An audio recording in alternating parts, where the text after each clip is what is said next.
Dungeon Masters of Reddit. Who is the single worst player you have ever put up with? What in-game consequences did they suffer, if any?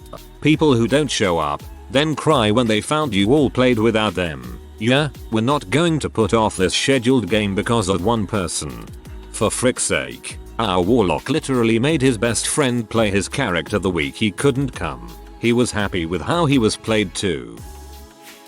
I had a player who kept making dumb technical arguments to justify every little weird stunt he wanted to pull, ran out of arrows and wanted to shoot rocks with his bows, kept arguing that he'd seen someone do it so it totally worked, couldn't make camp in the muddy grimy floor of the cave so he wanted to sleep on the ceiling upside down with his boots off spit climbing. When we pointed out that the blood rushed to his head, he argued that there wasn't a source book that stated that elven biology was affected by gravity that way. So, a goblin ran around the corner and threw its poop at him, he exploded, and we pointed out that there wasn't a source book that stated goblin poop didn't double as volatile explosives when thrown at upside down sleeping elves. Goblins are a force to be reckoned with, from crapping bombs to flying by flapping their ears. One of the people I gamed with in high school was the worst in my group's 20 years of existence. In one game he played the most annoying gnome you can imagine, and he had a charisma 18. So, as he put it, you have to like me, number. Not when you act like that people don't. No matter how many times you insist we like your character. That character got crushed by a spiked wheel he was messing with and we were all happy to see him go. He also was the worst kind of rules lawyer. He would argue endlessly about minor points, but be wrong the entire time. He tried to insist the escape artist skill could be used to run away from battles, because it could make him escape artistically. I eventually gave up explaining it to him and had his character drown when he failed the die roll escaping from a flooding cave system. Only one time that I'm aware of did a GM actually target him in a totally screw you fashion, and I wasn't running that game. It was a game of werewolf, and he decided to make the worst kind of munchkin character by trying to fast talk the GM into going with the character having multiple personalities, all of which was a different kind of werewolf so he could do anything he wanted. The GM finally got tired of arguing instead of starting the session, so he agreed to let him play his 5 characters in one rules violating super munchkin character. 2 minutes into the game a sniper shot him in the head with a silver bullet and killed him. The worst I ever played with was a guy who cheated. He was a one-upping, me first, min-maxing, rules lawyering, murder hobo. But that I can deal with as a DM. What I can't deal with is cheating. When I caught him and confronted him about it, I probably would have let him keep playing with the group if he just confessed and promised not to do it again, but he tried to blame shift and obfuscate and all kinds of other things. So I asked him to leave and not come back. I also posted his information on some forums, which I admit may have been a bridge too far, because I didn't want other people to have to play with him. As for in-game consequences, those are for in-game actions. Still starting as a DM, someone joined my game who was a massive anime fan. He joined with a human warlock called Kira. Now I knew nothing about Death Note at the time. To me it was just a human warlock with a name Kira. He played the warlock like an actual warlock, carrying around his tome in which he would take notes and make lists of names. In character he said, "These are people who I want to see dead." To me that was just a character quirk, so I'll let it be. But then when we encountered a villain again whose name he had noted, he got mad at me. He's supposed to be dead. That's how the Death Note works. I was a bit confused and for a moment thought I had forgotten some obscure D&D rule. So I asked him to explain what his character could do. He told me it was a homebrew magical item. If he writes a name down, they die, which I thought was overpowered and told him that. He got really angry, said the whole point of D&D was to play the characters he wants. Eventually he relented that part of his character, but it kept going. He would sometimes refuse to roll for a certain check. I'm smart enough that I would just succeed. So I had a one-on-one conversation with him about what he wanted to play and what was fair to the other players and myself as the DM. He seemed understanding, but the next game would fall back into his old habits, annoying other players as well. I removed him from the table after that. His reaction was to take out a prop Death Note and dramatically write out my name. Still alive. Watched Death Note since. Good show. Now understand why he also dramatically ate his potato chips. People who try to bring external characters etc. into games really irritate me. I just think it shows a lack of creativity, and a lot of them get upset when the mechanics don't support what they are trying to do and they aren't the OP main character.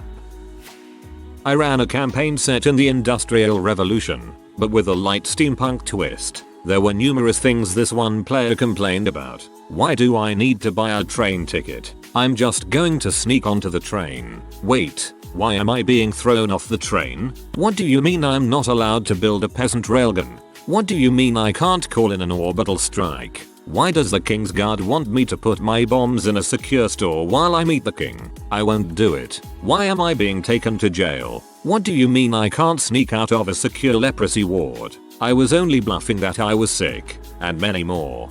The peasant railgun is the odd one out. My husband was the DM. One of my friends was that guy. I'll call him Guy for short here. Guy made ridiculously overpowered characters but also made each one chaotic unaligned. This meant when we met NPCs who gave us tasks, missions, advice, or even gifts, he would try to rob them. It was annoying as frick. It got to the point where every painting had to be directly painted onto the wall and every ungifted item was cursed because otherwise Guy would just rob everyone blind. We have another friend who has autism and a pretty obvious speech impediment. That guy would often interrupt him while he was attempting to deliver dialogue in character and then smirk at the rest of the group.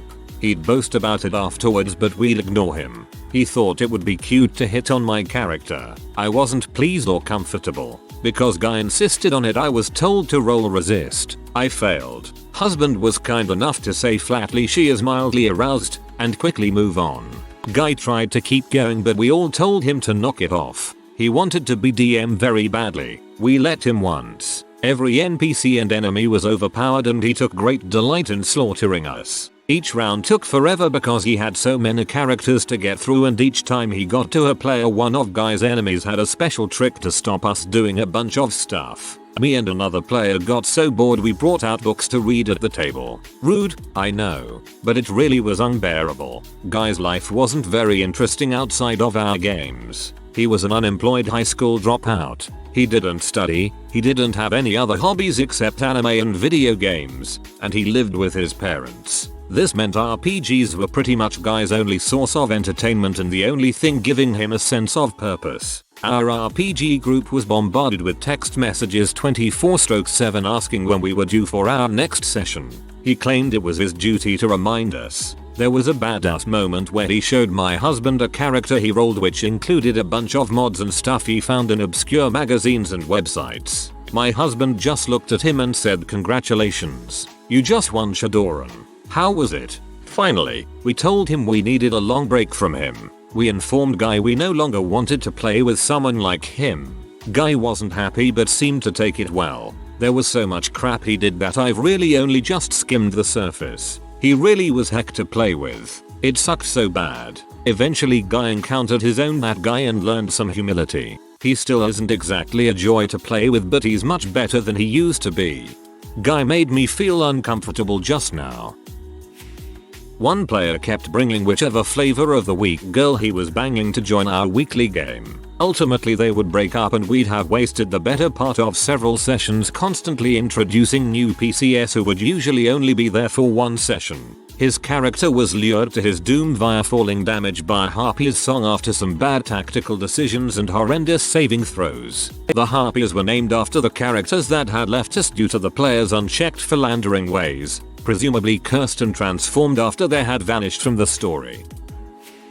The guy bugged us every session to join for months, despite us telling him we were not taking more players. We eventually have someone leave, and for some reason decide he is going to take their place. He shows up to the first session without a character ready, takes forever getting it made, then does nothing once in game. The second session he just sits there on his laptop and seems to ignore the game. On my way back from the bathroom I see his screen and the dude is just watching pee. I immediately kicked him out and told him not to come back.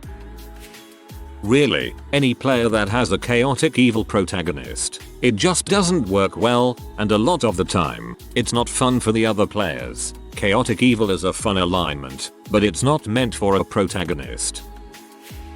We had a guy roll a critical failure while another guy rolled a nat 20. The nat 20 guy dodged a boulder and carved his name into the boulder while the other guy got smashed by that same boulder because his shield got caught in the tiny hallway he was in. He still blames the other player for essentially sending him a boulder with his name on it to kill him, lol. Now this is just plain funny.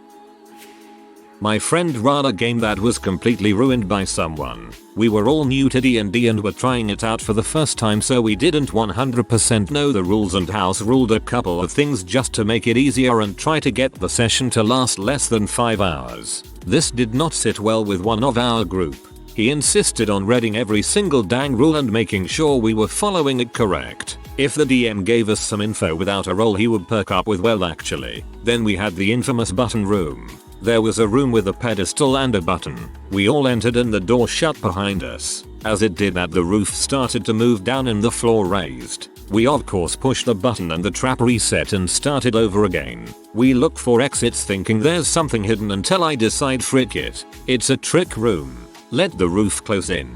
But this didn't seem to appease said player. He pressed the button like 5 times even after we all agreed to play it out. DM straight out ignores his button presses as we've spent about 20 minutes longer than we should have in this room. This dude single-handedly ruined D&D for me. We weren't the best role players, but we wanted to have fun. Seemed this guy's idea of fun was polar opposite to ours. Don't let one guy ruin D&D for you. Try and find another group to play with. You won't regret it. This was a few years ago. I had started up the Age of Worms campaign. I contacted all of my old friends from high school and we were gonna play like old times. Most of them I had kept in touch with. The only one I hadn't kept in touch with turned out to be the troublemaker. For the purpose of the story, we'll call him Frank. We start up the game. Game consists of 6 players including myself. We get through the first module without much trouble. Frank likes to talk shop and will talk everyone's ear off. No biggie, not like I am any better. He however started on the next session trying to push his weight around us like he did in high school. See, in our little clique of friends, the person who was usually the voice of the group was him. I thought nearly a decade of being out of high school and married that he would have changed into a sensible adult. I was wrong. Well, he started to verbally be a douchebag to one of our players. This lasted a few sessions until the last one. The last one he physically swung at the player. It was something over the game on how something was roleplayed and Frank got pee and swung. I stood up to tell him that I would not put up with that crap in my house. However, I didn't get the chance to. To this day I think this was so cool. The only person at the table that didn't go to school with us was James. James is 6 feet 4 inches of farm boy who worked nights as a bouncer. Before I could say a word, he was up and restrained him. He said something along the lines of, "How dare you do that crap as a guest in someone's house." He told him to leave before he got physically thrown out of the house. Frank left and we continued to play the campaign. He was the first person I've had to ask to leave, but sadly not the last. Good on James. He sounds like a really decent dude. I hope he stuck around on your life. My friend was constantly trying to kill the other characters for their loot and ended up being left behind. He died literally his next turn. Not D&D but a fate-based game. Character was based on a gambler with a minor ability to alter chance. The player was an absolute butthole. I'm all for open-ended storylines, but we had all decided to play a campaign our DM had spent a ton of time putting together. If he failed a throw, he'd start trying to undermine the other player's actions, so we all failed together. He'd leave the location or quest and refuse to participate because it fits my character, but insist on doing throws for all of his random bull's actions. We did an okay job finishing out the campaign, but he wasn't invited to the next one, which was awkward because all 5 of us lived in the same house. He didn't talk to us for 2 months and then moved to Texas from Michigan. Only one member of the party talks to him on occasion and apparently he just refuses to acknowledge that we existed. He just refuses to acknowledge that we existed. Seems like a win to me.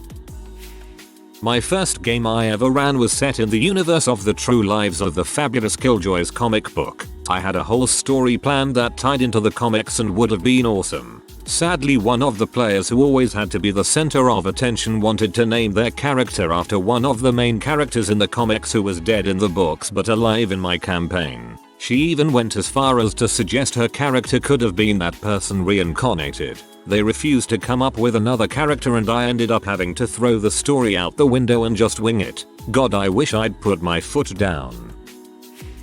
Personally, the worst was the player who clearly didn't care for how I was running a game. Anytime I tried to narrate something, he would interrupt with, "Oh, my character's already gone. They're like a mile down the road," would talk over the top of the table and generally try to ruin the game for everyone because he wasn't having fun. As a DM, he was equally bad. Clearly considered all the players idiots and didn't even attempt to do any world building. Literally said you're in the village of Questakistan and that kind of thing.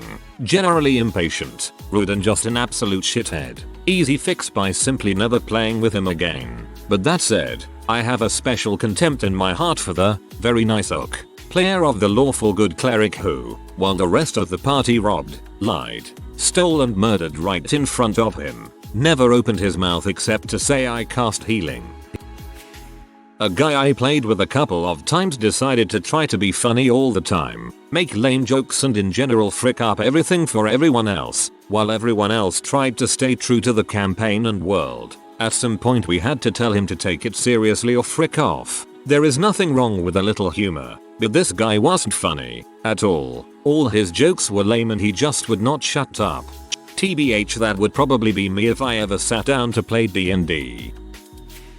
Not a DM, but a campaign that I left last year had a chick who had to meticulously document every single thing that happened. She had a binder that she wrote it all out in, and it wasn't just quick notes, which would have been fine and possibly helpful. It was like she was trying to make a novel out of our campaign. Encounters took for freaking ever because we had to not only tell the DM what we were doing and what we rolled, but we had to then go back and tell it to her because she wasn't paying attention or was still writing what the last person did. A simple encounter that should have taken like 15 minutes at most would easily take an hour. She would also argue with everyone about what the best plan was. Giving each other advice every now and then and talking things through as a group before we act is fine. But it was essentially her way or a 45-minute conversation about why it needed to be her way. This was the first game she had ever played in, and she had zero grasp of strategy or the fact that it was supposed to be fun for everyone. She would tell people information that, in game,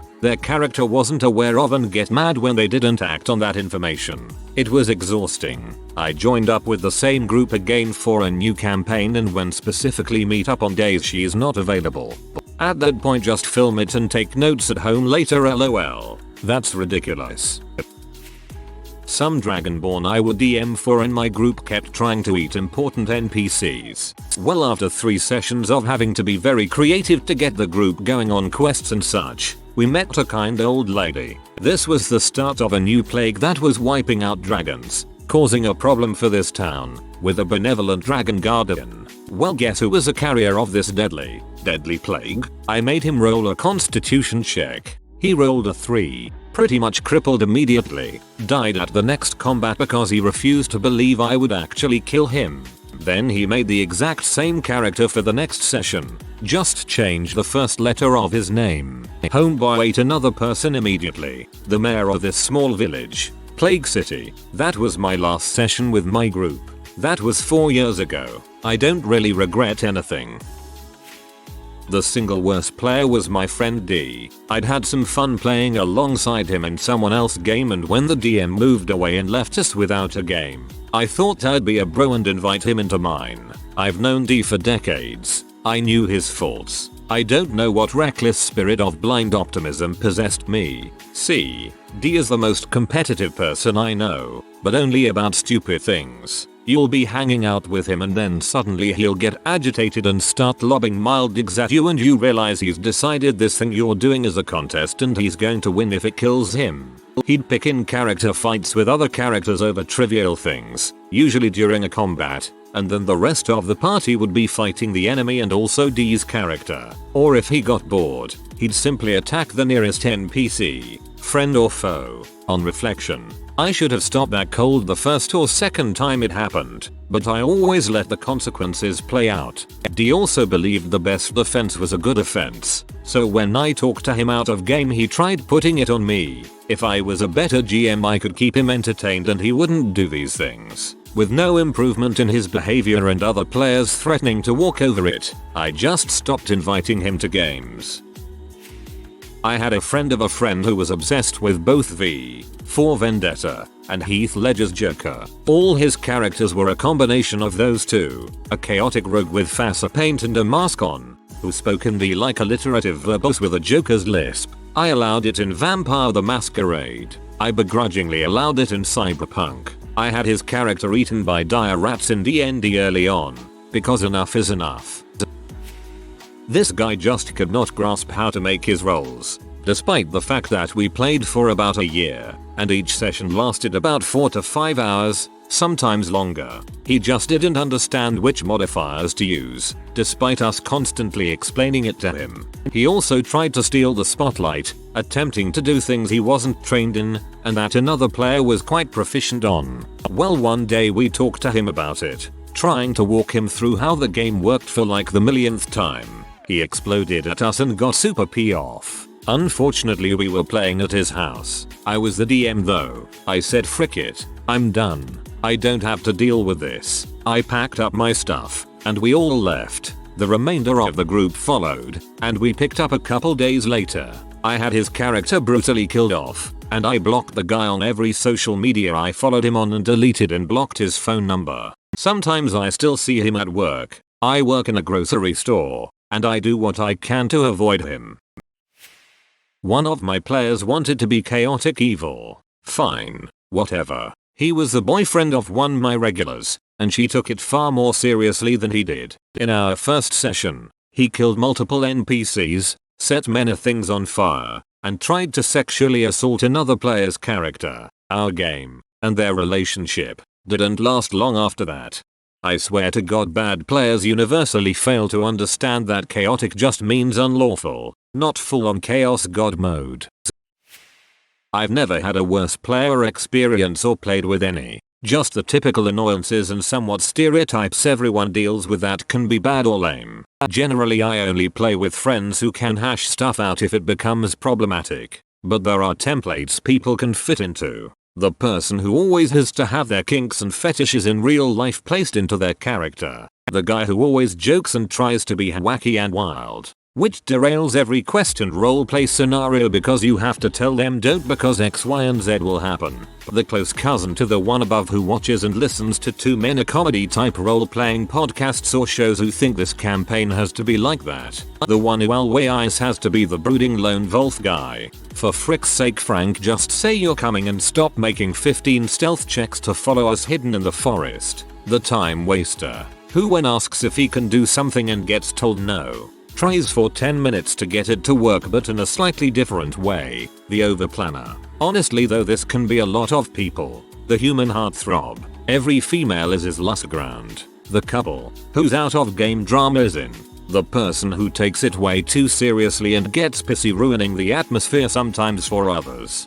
For frick's sake, Frank, just say you're coming and stop making 15 stealth checks to follow us hidden in the forest. Holy crap, that character always fricking sucks. Yeah, cool, just run over 15 minutes after every combat has ended. Prick.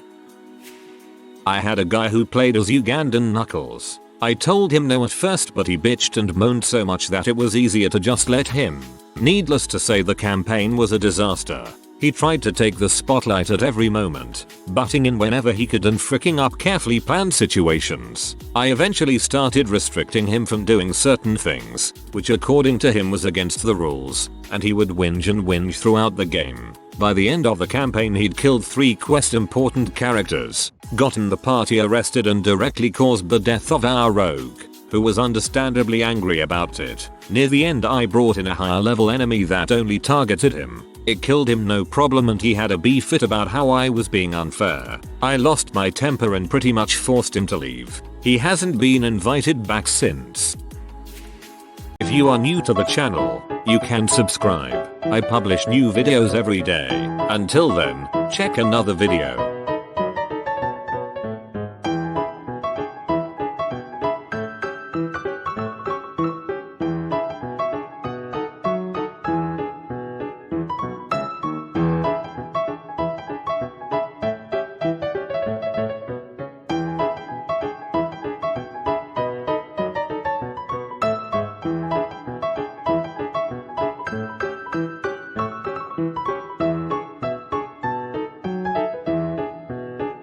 Bye for now.